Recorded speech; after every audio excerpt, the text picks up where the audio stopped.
saya Tasya Ramadhani dengan NIM 85688803 dari Fakultas Keguruan dan Ilmu Pendidikan Prodi PGSD UPBJJ UT Bengkulu.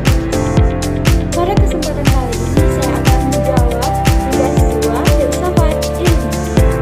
Nomor 1, bagaimana filsafat ilmu mengawasi dan memperkuat eksistensi keilmiahan serta nilai-nilai dalam ilmu pendidikan. Menurut saya, filsafat ilmu memiliki peran penting dalam menjaga agar ilmu pendidikan tetap berkembang secara ilmiah dan memiliki arah yang jelas. Filsafat ilmu membantu pendidikan memahami apa yang menjadi objek kajiannya, bagaimana cara memperoleh pengetahuan yang benar, dan untuk tujuan apa ilmu pendidikan digunakan. Dalam aspek keilmiahan, filsafat ilmu memastikan bahwa pendidikan tidak hanya berdasarkan pengamatan semata, tetapi juga menggunakan metode ilmiah, penelitian, serta pemikiran logis. Selain itu, filsafat ilmu juga memperkuat nilai-nilai dalam pendidikan seperti nilai moral, etika, kemanusiaan, dan keadilan. Pendidikan bukan hanya bertujuan mencerdaskan peserta didik, tetapi juga membentuk karakter dan kepribadian yang baik. Nomor 2, bagaimana pendidikan yang bermakna dan bernilai turut memperkuat perkembangan filsafat ilmu. Pendidikan yang bermakna akan melahirkan manusia yang kritis, kreatif, dan mampu berpikir reflektif.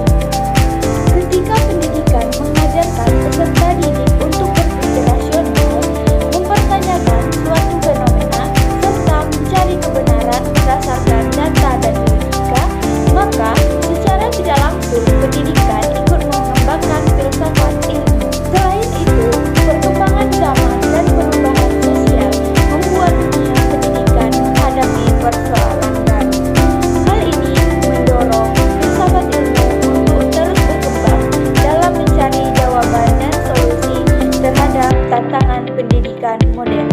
Nomor 3, mengapa filsafat ilmu disebut sebagai pisau analisis dalam membeda persoalan pendidikan?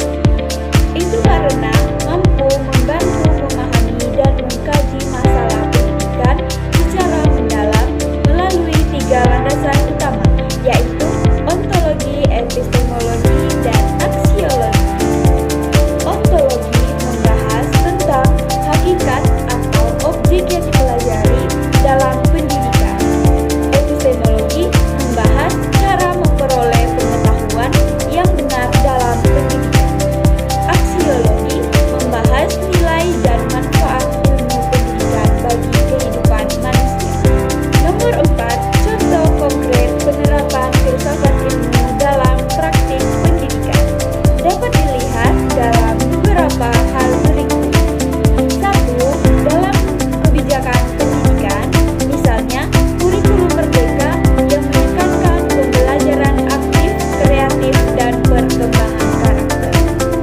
Yang kedua, dalam proses pembelajaran, misalnya guru tidak hanya mengajar dengan metode ceramah, tetapi juga menggunakan diskusi, proyek, dan pembelajaran berbasis masalah agar siswa